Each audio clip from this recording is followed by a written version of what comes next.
भगवान शंकर का जो भी पुजारी है उसके जीवन में ध्यान ना हो, असंभव। उसके जीवन में योग ना हो, असंभव, असंभव।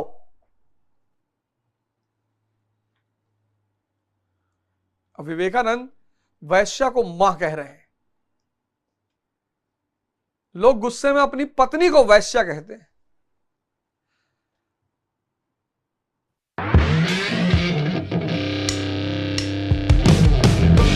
संसार स्वर्ग बन जाएगा अगर सब सन्यासी हो गए। सब, अगर सब सन्यासी हो गए तो संसार स्वर्ग बन जाएगा, क्योंकि सब सन्यासी हैं तो सबके अंदर करुणा होगी, सब सन्यासी हैं तो सबके अंदर अपारिग्रह होगा, उतना ही आदमी रखेगा जिसको जरूरत है।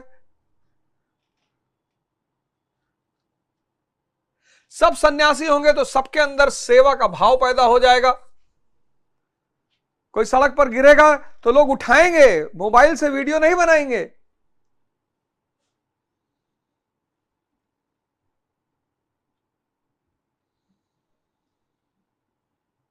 सन्यासी आईएएस, सन्यासी मंत्री, सन्यासी आईएएस, सन्यासी मंत्री, सन्यासी प्रधानमंत्री, क्या बुराई है? क्या बुराई है? कुछ छोड़कर नहीं जाना है, बस समझ विकसित करना है, भागना है ही नहीं।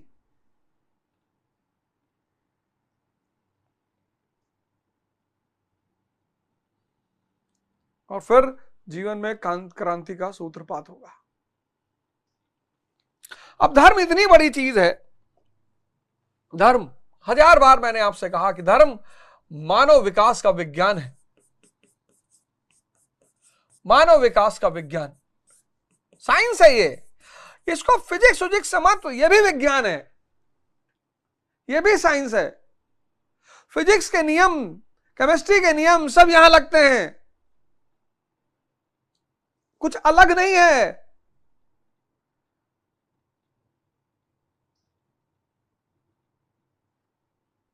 मानव विकास का विज्ञान, जब मनुष्य इंद्रियों से उठकर, सेंसेस से उठकर कॉन्शियस पर पहुंच जाता है।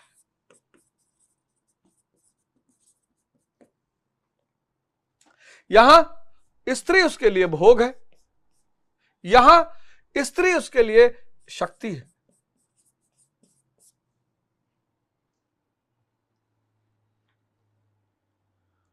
अब विवेकानंद वैश्या को मां कह रहे हैं।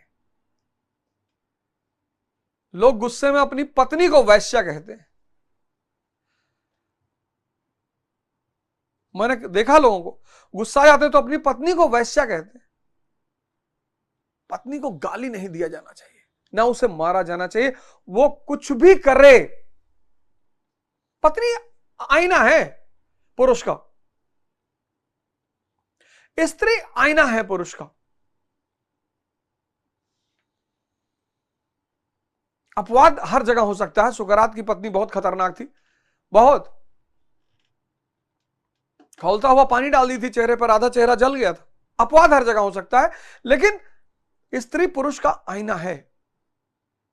पुरुष कमजोर होगा, स्त्री उद्वेलित होगी, नियम है ये। इसलिए हर पुरुष को शक्ति पर ध्यान जरूर देना चाहिए। महिलाओं को तो देना ही चाहिए, पुरुष को अनिवार्य रूप से देना चाहिए, अनिवार्य रूप से। और पुरुष को ध्यानी तो होना ही चाहिए। अगर पुरुष ध्यानी नहीं हो पाएगा तो उसे पार्वती कभी नहीं मिलेगी। और छोटे मोटे झगड़े हर जगह चलते हैं, उसका कोई बात ही नहीं। धर्म जो है वो मानव विकास का विज्ञान है। सारे धर्म, मैंने बार बार कहा, हिंदुइज्म, इस्लाम, क्रिश्चियनिटी, सिखिज्म, बुद्धिज्म, इनमें कोई दिक्कत नहीं है। दिक्कत किसमें? हिंदू, मुसलमान, सिख में। हम रूढ़ि का शिकार हो जाते हैं। स्वर्ग जाना है, स्वर्ग बनाना है धरती पर, जाना क्यों है? और जो यहां स्वर्ग में रहने का आदी हो जाएगा वो वहां भी स्वर्ग में रहने का आदी हो जाएगा।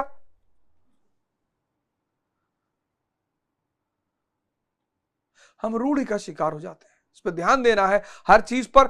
इसका मतलब यह नहीं कि धर्म को गाली देना है। जो भी शंकर जी की पूजा कर रहे हैं और उनके अंदर तीसरा नेत्र नहीं खुला है, इसका मतलब पूजा व्यर्थ जा रही है।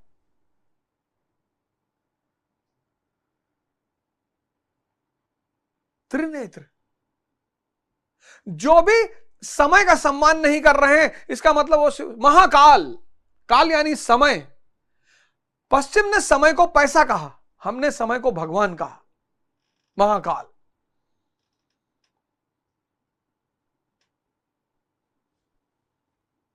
पश्चिम ने कहा टाइम इज मनी, हमने कहा नो, टाइम इज महाकाल, भगवान।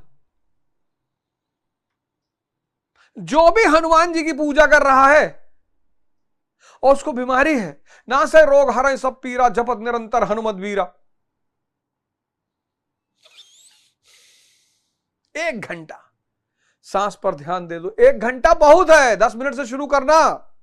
जब 10 मिनट सांस पे ध्यान लगाने हैं तब 15 कर लो, 20 कर लो, 25 को। और जब सांस तुम्हारे पकड़ में आने लगी, यही मंत्र है सांस। डेड बॉडी में सिर्फ सांस नहीं होती है, बाकी सब कुछ होता है। सांस को कमाना है, पूरी दुनिया आपके चरणों में। तो महाराज जी कह रहे हैं कि धर्म के नाम पर बहुसंख्यक लोग कुरीति का शिकार हो जाते हैं और हर समय कुरीतियां होती है। महात्मा बुद्ध के समय एग्जाम्पल दे रहे, केश कंबल एक संप्रदाय था जिसमें केश को बढ़ाकर कंबल की तरह प्रयोग करने को पूर्णता का मानदंड माना जाता है। बाल बढ़ा लिए, उसी को कंबल बना लिए। कोई गोवर्तिक गाय की भांति रहने वाला, कोई कुकुरवर्तिक कुत्ते की तरह खाने पीने रहने वाला। हर काल में कुरीतियां रहती हैं। ब्रह्म विद्या का इनसे कोई संबंध नहीं है। संप्रदाय और कुरीतियां पहले भी थी, आज भी हैं। ठीक इसी प्रकार कृष्ण काल में भी संप्रदाय थे, कुरीतियां थी। उसमें से एकाध कुरीति का शिकार अर्जुन भी था। इस पे ध्यान देना है। इस पे ध्यान देना है कि शंकर जी की पूजा कहीं मैं गलत तो नहीं कर रहा हूं। अब जो भी शिव का पुजारी है, जो भी भगवान शंकर का जो भी पुजारी है, उसके जीवन में ध्यान ना हो, असंभव। उसके जीवन में योग ना हो, असंभव, असंभव। आदि योगी, महायोगी, ये उनके टाइटल हैं। हमारा जो भगवान कर रहा है वो हम ही नहीं करेंगे।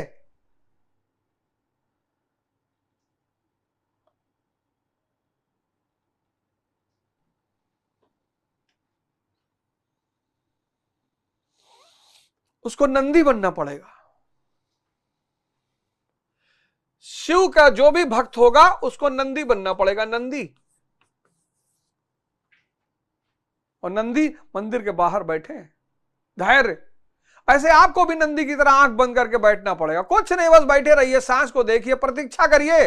नंदी प्रतीक्षा ही तो कर रहे हैं कि कभी तो भगवान मंदिर से बाहर आएंगे। जाना शिव मंदिर देखना, मंदिर के बाहर नंदी बने हुए हैं। नंदी किसका प्रतीक है? धैर्य का और प्रतीक्षा का।